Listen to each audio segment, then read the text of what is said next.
একসময় এক গ্রামে রতন নামের এক যুবক বসবাস করত। সে তার জীবন নিয়ে খুব বিরক্ত হয়ে উঠেছিল, কারণ তার কাছে কোনো কাজ ছিল না। বেকারত্বের জ্বালায় সে অতিষ্ঠ হয়ে উঠেছিল। বেকারত্বের জন্য তার মা বাবাও তাকে সম্মান করত না, তার বন্ধুরাও তার সঙ্গে সব সময় খারাপ ব্যবহার করত।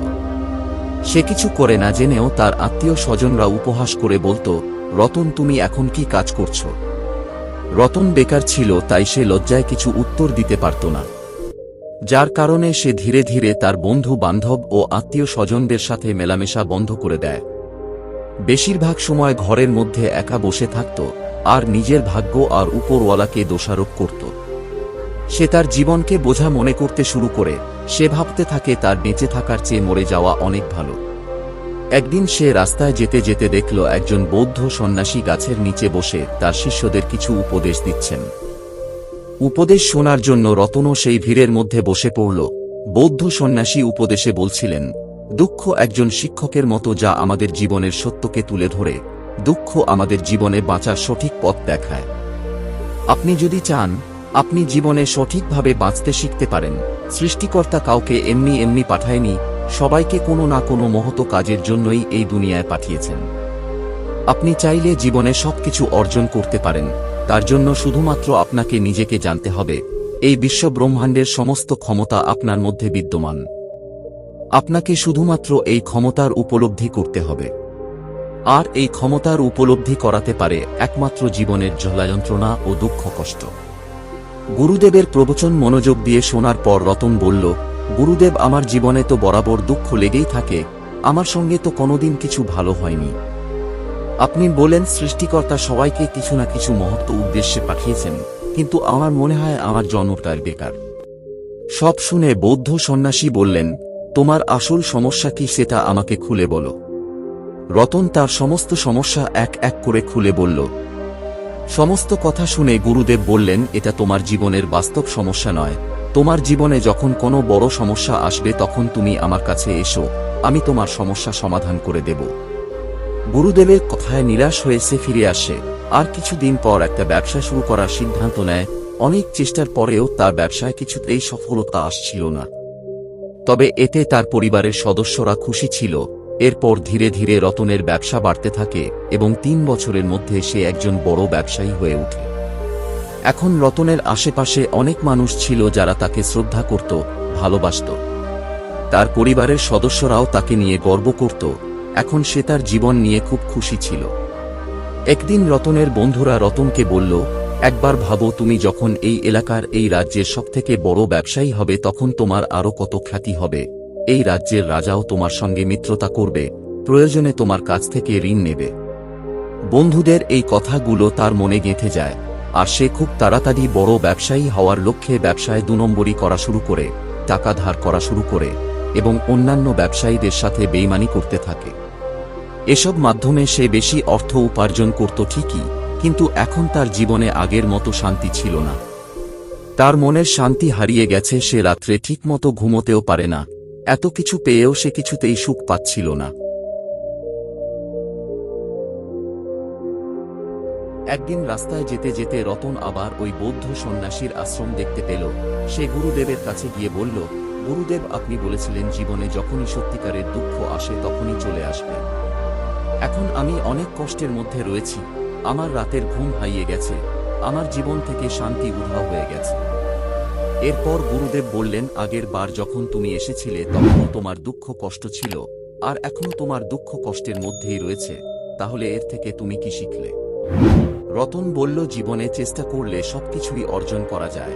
যখন চারিদিক থেকে নিরাশার বাদল যখন ঘনিয়ে আসবে তখন নিজের আত্মবিশ্বাসের উপর ভরসা রাখতে হবে, কারণ এই দুনিয়া কেবল তাদেরকেই সম্মান করে যারা জীবনে সফল বা যাদের অনেক ধন সম্পত্তি আছে, আর যারা বেকার তাদেরকে সবাই বোঝা মনে করে। এরপর গুরুদেব বললেন, এটাও তোমার জীবনে আসল সমস্যা নয়। তোমার জীবনে যখন সত্যিকারের সমস্যা আসবে তখন তুমি আমার কাছে এসো, আমি নিশ্চয় সমাধান করে দেব। সেখান থেকে ফেরার সময় রতন গুরুদেবকে কিছু স্বর্ণমুদ্রা উপহার দিতে চাইলে গুরুদেব বলেন, এই সব পার্থিব বস্তুর উপর আমার কোনো মোহ নেই, তুমি বরং এই মুদ্রাগুলো সামনের বট গাছটার নিচে মাটিতে পুঁতে রাখো। রতন গুরুদেবের কথা মতো স্বর্ণমুদ্রাগুলো মাটির নিচে পুঁতে দিয়ে ফিরে আসে। কিছুদিন পর রতনের ব্যবসার ভুল পদ্ধতির কারণে ধীরে ধীরে মন্দা দেখা দেয়। তার ব্যবসায় প্রচুর লোকসান হতে শুরু করে। ধীরে ধীরে তার সমস্ত বিষয় সম্পত্তি নিলাম হয়ে যায় এবং দ্রুত সে ঋণগ্রস্ত হয়ে পড়ে। কিন্তু এটা ভেবে সে নিশ্চিত ছিল যে সে তার বন্ধুর কাছ থেকে ঋণ নিয়েছে। এই দুঃসময়ে আর কেউ তার পাশে থাক বা না থাক, বন্ধুরা অবশ্যই তার সাথে থাকবে। কিন্তু হলো তার বিপরীত। এক মাসও না পার হতেই তারা ঋণ পরিশোধের জন্য রতনকে ধমকি দিতে শুরু করে, এমনকি ঋণ না পরিশোধ করলে তাকে হত্যা করারও হুমকি দেয়। রতন যখন সাহায্যের জন্য তার বাবা কাছে গেল, তখন তার বাবাও তাকে এটা বলে ফিরিয়ে দিল যে তার কাছে সম্পত্তি বলতে এই জমিটুকুই রয়েছে, আর সে এটা কোনো মতেই বিক্রি করতে পারবে না, কারণ এটাই তার শেষ সম্বল। রতন খুব দুঃখী হয়ে পড়ে, কারণ সবাই তার সাথে বিশ্বাসঘাতকতা করে ছেড়ে চলে গেছে। এখন তার কাছে কেউ নেই যাকে সে কষ্টের কথা খুলে বলবে। সে ভাবতে থাকে এই অবস্থায় আর বেঁচে থেকে কোনো লাভ নেই, মৃত্যুই এখন তার একমাত্র সাহারা। এমন সময় তার সেই বৌদ্ধ সন্ন্যাসীর কথা মনে পড়ে এবং তৎক্ষণাৎ সে ছুটতে আরম্ভ করে সন্ন্যাসীর আশ্রমে যাওয়ার জন্য। কিছুক্ষণ পর সে আশ্রমে পৌঁছে গুরুদেবের সামনে কাঁদতে কাঁদতে তার সমস্ত সমস্যার কথা বলে। সে বলে, গুরুদেব, আমার দুঃখ নিবারণ করুন। আজ আমার কাছে বেঁচে থাকার শেষ সম্বলটুকুও নেই। আপনি কিছু একটা উপায় না করে দিলে আমি আত্মহত্যা করতে বাধ্য হব। গুরুদেব এবারও তাকে সেই একই উত্তরেই দিলেন যে এটা তোমার জীবনের আসল সমস্যা নয়। তোমার জীবনে যখন সত্যিকারের দুঃখ কষ্ট আসবে তখন তুমি আমার কাছে এসো। রতন বলল, গুরুদেব, এটা দুঃখ নয় তো কি? আজ আমি সব হারিয়ে ফেলেছি।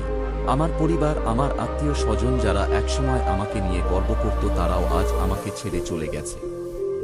এটা যদি দুঃখ না হয় তাহলে আর কোনটা সত্যিকারের দুঃখ?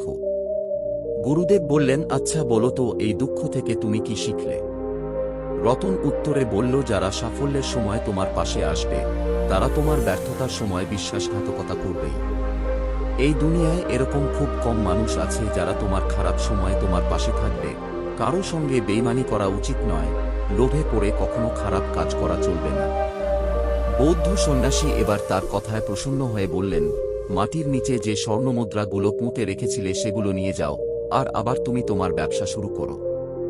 এরপর রতন গুরুদেবের চরণে প্রণাম করে তাঁকে ধন্যবাদ জানিয়ে ফিরে আসে এবং পুনরায় ছোট্ট একটা ব্যবসা শুরু করে।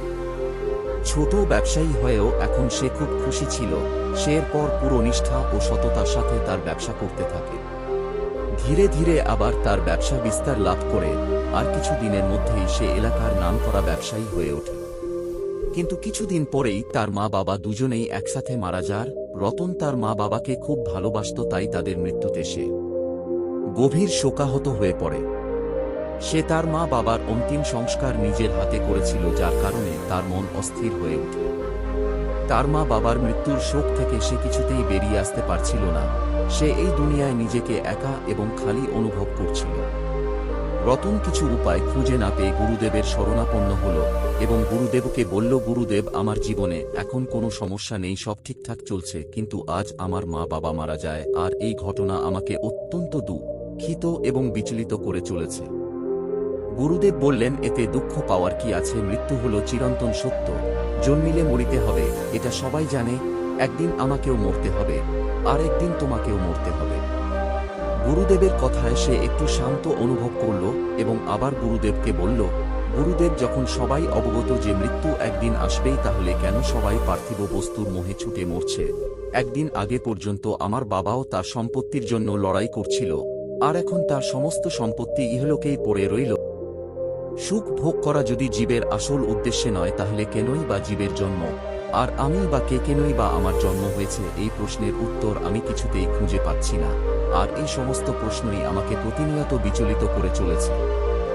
এরপর গুরুদেব একটু হেসে বললেন, এটাই তোমার জীবনের আসল সমস্যা, এটাই সত্যিকারের দুঃখ, আর আমি তোমার কাছ থেকে প্রশ্নের অপেক্ষায় করছিলাম। আমি তোমাকে আগেই একবার বলেছি, সৃষ্টিকর্তা সবাইকে কোনো না কোনো মহৎ উদ্দেশ্যে পাঠিয়েছেন, আর সেই উদ্দেশ্যকে উপলব্ধি করায় আমাদের একমাত্র লক্ষ্য। এই বিশ্ব ব্রহ্মাণ্ড অনেক বিশাল, আর তুমি ওই বিরাটের একজন বীজ। একটা বটগাছের বীজ খুবই ছোট, সে কিছুতেই বুঝতে পারে না আসলে তার ক্ষমতা কত, সে কত বিশাল হতে পারে, বা তাকে কেন এই দুনিয়ায় পাঠানো হয়েছে। পরে যখন সেই বীজ মাটিতে এক জায়গায় স্থিরভাবে বসে পড়ে, তখন সেই বীজ অঙ্কুরিত হয় এবং পরে বিরাট বটগাছে পরিণত হয়। যার ছায়া অন্যান্য জীবের উপকারে লাগে। তোমাকেও সেই বটগাছের মতো হতে হবে। তোমার জীবনের একমাত্র উদ্দেশ্য হওয়া উচিত অন্যের উপকার করা, কারণ এই দুনিয়ার পার্থিব বিষয়ে সম্পত্তির এক পয়সাও তুমি পরলোকে নিয়ে পারবে না। যা রেখে যেতে পারবে তা হলো তোমার মহৎ কাজের নিদর্শন। এই দুনিয়ায় সবাই ধন সম্পত্তির অভাবকেই জীবনের প্রধান দুঃখ মনে করে, কিন্তু এটা জীবনের সত্যিকারের দুঃখ নয়, এটা শুধু মনে ইচ্ছা মাত্র, যা কখনোই পূরণ করা সম্ভব নয়। কারণ মানুষের পেট ভরলেও মন কখনো ভরে না, আর বর্তমানে মনের এই ইচ্ছা পূরণের জন্যই সবাই মরীচিকা পেছনে ছুটে বেড়ায়। এর রতন বলে গুরুদেব, তাহলে কি সংসারের মোহমায়া, সম্পত্তির সঞ্চয়, সমাজে খ্যাতি অর্জন করা এসব কি ভুল? তখন গুরুদেব বললেন, তুমি বিরাট এক পর্বতের মতো, আর তোমার ইচ্ছাগুলো পর্বতের উপরে থাকা ছোট ছোট পাথর টুকরোর মতো। পর্বত যেমন আর থেকে একটা ছোট খসে পড়লে আফসোস করে না, ঠিক তেমনি তোমাকে সেই ছোট ছোট ইচ্ছাগুলোকে সঙ্গে নিয়েই চলতে হবে। তবে সেই ইচ্ছাগুলো পূরণ না হলে দুঃখ করা চলবে না, তোমাকে তোমার কাজ ঠিক মতো করে যেতে হবে। এরপর রতন গুরুদেবের চরণে প্রণাম করে বলে, ধন্যবাদ প্রভু, আজ আপনি আমার জীবনের উদ্দেশ্য দেখিয়ে দিয়েছেন। আজ থেকে আমি বটবৃক্ষের মতো সবার উপকার করে জীবনের প্রকৃত লক্ষ্যের সন্ধান করব। এই বলে রতন সেখান থেকে চুপচাপ ফিরে আসে।